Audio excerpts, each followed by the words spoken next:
ಇವತ್ತಿನ ವಿಶೇಷ ಹೆಸರು ಕಾಳಿನ ಗ್ರೇವಿ ಹಾಗೆಯೇ ಬೆಂಡೆಕಾಯಿ ಮಸಾಲೆ ಫ್ರೈ.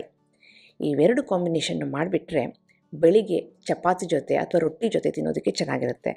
ಅದನ್ನೇ ಮಧ್ಯಾಹ್ನ ಬಿಸಿ ಅನ್ನಕ್ಕೆ ಹಾಕೊಂಡು ಕಲಿಸ್ಕೊಂಡು ತಿನ್ನೋಕ್ಕೂ ಸೂಪರಾಗಿರುತ್ತೆ. ಇದನ್ನು ರುಚಿಯಾಗಿ ಹದವಾಗಿ ಮಾಡೋದು ಹೇಗೆ ಅಂತ ನೋಡೋಣ. ನಾನು ಆಶಾ, ನಿಮಗೆಲ್ಲರಿಗೂ ಅಡುಗೆ ಸಾಧನೆಗೆ ಸ್ವಾಗತ. ಇಲ್ಲಿ ಅರ್ಧ ಕಪ್ಪಿನಷ್ಟು ಹೆಸರು ಕಾಳನ್ನು ಓವರ್ನೈಟ್ ನೆನೆಸಿಟ್ಟಿದ್ದೀನಿ. ನೆನೆಸಿದಂಥ ಹೆಸರು ಕಾಳನ್ನ ಕುಕ್ಕರ್ನಲ್ಲಿ ಇಟ್ಬಿಟ್ಟು ಈ ರೀತಿ ಬೇಯಿಸ್ಕೊಂಡಿದ್ದೀನಿ. ಸಾಫ್ಟಾಗಿರಬೇಕು, ಸ್ವಲ್ಪ ಉದುದ್ರಾಗಿದೆ ಚೆನ್ನಾಗಿರುತ್ತೆ. ಹಾಗಾಗಿ ನೀರನ್ನ ನೋಡಿಕೊಂಡು ಹಾಕ್ಕೊಂಡು ಬೇಯಿಸ್ಕೊಳ್ಳಿ. ಈಗ ಹೆಸರು ಕಾಳು ರೆಡಿಯಾಗಿದೆ, ಇದು ಸೈಡ್ಗೆ ಇಡೋಣ. ಇದಕ್ಕೆ ಬೆಳ್ಳುಳ್ಳಿ ಹಾಗೆಯೇ ಹಸಿ ಮೆಣಸಿನ್ಕಾಯಿನ ಕುಟ್ಬಿಟ್ಟು ಸ್ವಲ್ಪ ಲೈಟಾಗಿ ಪೇಸ್ಟ್ ಮಾಡ್ಕೊಳ್ಳೋಣ. ನೀರು ಹಾಕ್ತಾನೆ ಕುಟ್ನದಲ್ಲಿ ಹಾಕಿಬಿಟ್ಟು ಒಂದು 15ರಿಂದ 20 ಬೆಳ್ಳುಳ್ಳಿ ಹಾಗೆಯೇ ಖಾರಕ್ಕೆ ತಕ್ಕಂತೆ 3 ಹಸಿ ಮೆಣಸಿನ್ಕಾಯಿ ಇಷ್ಟನ್ನು ಹಾಕಿ ಜಜ್ಕೊಂಡು ರೆಡಿ ಮಾಡಿಟ್ಕೊಂಡಿದ್ದೀನಿ. ಬೆಳ್ಳುಳ್ಳಿ ಬೇಡ ಅಂತಂದರೆ ನೀವು ಸ್ವಲ್ಪ ಹಾಕೋಬೋದು, ಆದರೆ ಬೆಳ್ಳುಳ್ಳಿ ಹಾಕಿ ತುಂಬಾ ರುಚಿಯಾಗಿರುತ್ತೆ. ಈಗ ಅದು ರೆಡಿಯಾಗಿದೆ. ಇಲ್ಲಿ ಒಂದು ಪಾತ್ರೆಗೆ 1 ಟೇಬಲ್ ಸ್ಪೂನಷ್ಟು ಎಣ್ಣೆ ಹಾಕಿ, ಎಣ್ಣೆಗೆ ಸ್ವಲ್ಪ ಜೀರಿಗೆ ಹಾಕಿದ್ದೀನಿ. ಜೀರಿಗೆ ಹಾಕಿದ ಮೇಲೆ ನಾವು ಕುಟ್ಟಿರೋ ಅಂಥ ಬೆಳ್ಳುಳ್ಳಿ ಹಸಿಮೆಣಸಿನ್ಕಾಯಿನ ಹಾಕ್ಕೊಂಡು ರೋಸ್ಟ್ ಮಾಡ್ಕೊಳ್ತಾ ಇದ್ದೀನಿ. ಬೆಳ್ಳುಳ್ಳಿ ಹಸಿಮೆಣಸಿನ್ಕಾಯಿ ಹಸಿ ವಾಸನೆ ಹೋಗಬೇಕು, ಅಲ್ಲಿವರೆಗೆ ಲೋ ಫ್ಲೇಮಲ್ಲಿ ಚೆನ್ನಾಗಿ ಹುರ್ಕೊಳ್ಳೋಣ. ಇವಾಗ ಹಸಿ ವಾಸನೆ ಹೋಗಿದೆ ಅಂದಾಗ 2 ಚೆನ್ನಾಗಿ ಹಣ್ಣಾಗಿರೋಂಥ ಟೊಮೆಟೊನ ಈ ರೀತಿ ದಪ್ಪವಾಗಿ ಕಟ್ ಮಾಡಿಕೊಂಡು ಅದನ್ನು ಸಹ ಸೇರಿಸ್ಕೊಂಡು ಚೆನ್ನಾಗಿ ಹುರ್ಕೊಳ್ತಾ ಇದ್ದೀನಿ. ಟೊಮೆಟೊ ಹಣ್ಣು ಸ್ವಲ್ಪ ಸಾಫ್ಟ್ ಆಗಿದೆ ಅಂತ ಅಂದಾಗ ಇದಕ್ಕೆ ಮಸಾಲೆ ಪುಡಿನ ಸೇರಿಸ್ತಾ ಇದ್ದೀನಿ. ಏನು ಅಷ್ಟೊಂದು ಮಸಾಲೆ ಪುಡಿನ ಹಾಕ್ತಾ ಇಲ್ಲ. ಜೀರಿಗೆ ಪುಡಿ, ಧನಿಯಾ ಪುಡಿ, ಸ್ವಲ್ಪ ಅರಿಶಿನ ಪುಡಿ, ರುಚಿಗೆ ತಕ್ಕಷ್ಟು ಉಪ್ಪು ಇಷ್ಟನ್ನು ಹಾಕ್ಕೊಂಡು ಅದನ್ನು ಸಹ ಇಲ್ಲಿ ರೋಸ್ಟ್ ಮಾಡ್ಕೊಳ್ತಾ ಇದ್ದೀನಿ. ಇದು ಲೈಟ್ ಗ್ರೇವಿ. ಖಾರ ಇಲ್ಲ ಅನ್ನೋರಿಗೂ, ಇಷ್ಟ ಇಲ್ಲ ಅನ್ನೋರಿಗೂ, ಮಸಾಲೆ ಬೇಡ ಅನ್ನೋರಿಗೆ ಪರ್ಫೆಕ್ಟ್ ಆಗಿರುತ್ತೆ. ಇದೆಲ್ಲ ಆದಮೇಲೆ ಬೆಂದಿರೋ ಅಂಥ ಹೆಸರು ಕಾಳನ್ನ ಇಲ್ಲಿ ಸೇರಿಸ್ತಾ ಇದ್ದೀನಿ. ಹಾಗೆಯೇ ನೀರು ನಿಮಗೆ ಎಷ್ಟು ಬೇಕೋ ಅಷ್ಟನ್ನ ಇಲ್ಲಿ ಸೇರಿಸ್ಕೋಬೋದು.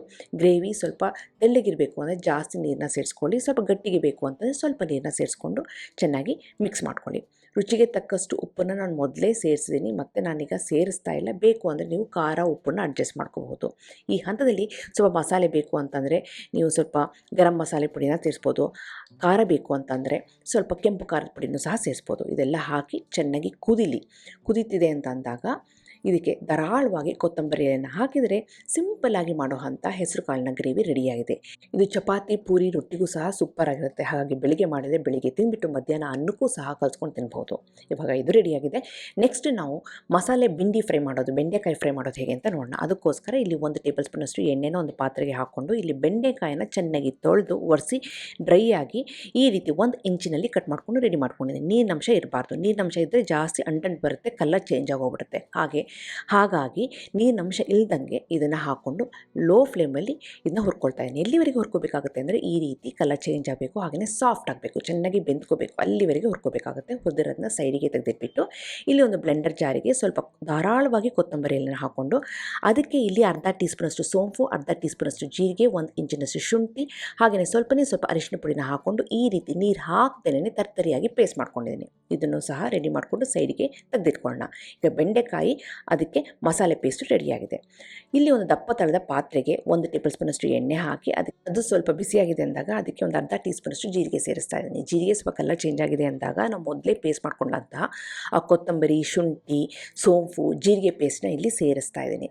ಇದನ್ನೆಲ್ಲ ಹಾಕ್ಬಿಟ್ಟು ಲೋ ಫ್ಲೇಮಲ್ಲಿ ಇದನ್ನು ಹುರ್ಕೊಳ್ಳೋಣ. ಎಲ್ಲಿವರೆಗೆ ಹುರ್ಕೋಬೇಕಾಗುತ್ತೆ ಅಂತಂದರೆ ಅದರ ಹಸಿ ವಾಸನೆ ಹೋಗಬೇಕು, ಹಾಗೆಯೇ ಲೈಟಾಗಿ ಕಲರ್ ಚೇಂಜ್ ಆಗಬೇಕು. ಇವಾಗ ನೋಡಿದರೆ ಇದು ರೆಡಿಯಾಗಿದೆ. ನೆಕ್ಸ್ಟ್ ಇದಕ್ಕೆ ಟೊಮೆಟೊ ಹಣ್ಣನ್ನು ಸೇರಿಸಬೇಕಾಗುತ್ತೆ. ಟೊಮೆಟೊ ಹಣ್ಣನ್ನು ಪೀಸಾಗಿ ಹಾಕೋದ್ರ ಬದಲು ಇಲ್ಲಿ ಚೆನ್ನಾಗಿ ಪೇಸ್ಟ್ ಮಾಡಿಕೊಂಡು ಹಾಕ್ಕೊಂಡಿದ್ದೀನಿ. ಚಾಪರ್ಗೆ ಹಾಕಿ ಚೆನ್ನಾಗಿ ಕತ್ತರಿಸ್ಬಿಟ್ರೆ ಈ ರೀತಿ ಪೇಸ್ಟ್ ಆಗುತ್ತೆ. ಇದನ್ನು ಇಲ್ಲಿ ಸೇರಿಸಿದ್ದೀನಿ. 2 ಚೆನ್ನಾಗಿ ಹಣ್ಣಾಗಿರೋ ಅಂಥ ಟೊಮೆಟೊನ ಹಾಕ್ಕೊಂಡು ಅದನ್ನು ಚೆನ್ನಾಗಿ ಬಾಡಿಸ್ಕೊಳ್ತಾ ಇದ್ದೀನಿ. ಎಲ್ಲ ಒಂದಾದಮೇಲೆ ಲಾಸ್ಟಿಗೆ ನಾವು ಇಲ್ಲಿ ಸ್ವಲ್ಪ ಅರ್ಧ ಟೀ ಸ್ಪೂನಷ್ಟು ಗರಂ ಮಸಾಲೆನ ಸೇರಿಸ್ತಾ ಇದ್ದೀನಿ. ಬೇಕು ಅಂದರೆ ಸೇರಿಸಿ, ಬೇಡ ಅಂದರೆ ಇದನ್ನು ಸ್ಕಿಪ್ ಮಾಡ್ಬೋದು.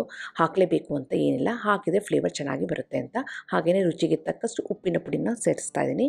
ಉಪ್ಪಿನ ಪುಡಿನೆಲ್ಲ ಹಾಕಿಬಿಟ್ಟು ಆ ಟೊಮೆಟೊ ಹಣ್ಣಿನ ನೀರಿನಂಶ ಸ್ವಲ್ಪ ಕಮ್ಮಿ ಆಗಿದೆ ಅಂದಾಗ ಇದಕ್ಕೆ ನಾವು ಫ್ರೈ ಮಾಡಿರೋಂಥ ಬೆಂಡೆಕಾಯಿ ಪೀಸಸ್ನ ಸೇರಿಸಬೇಕಾಗುತ್ತೆ.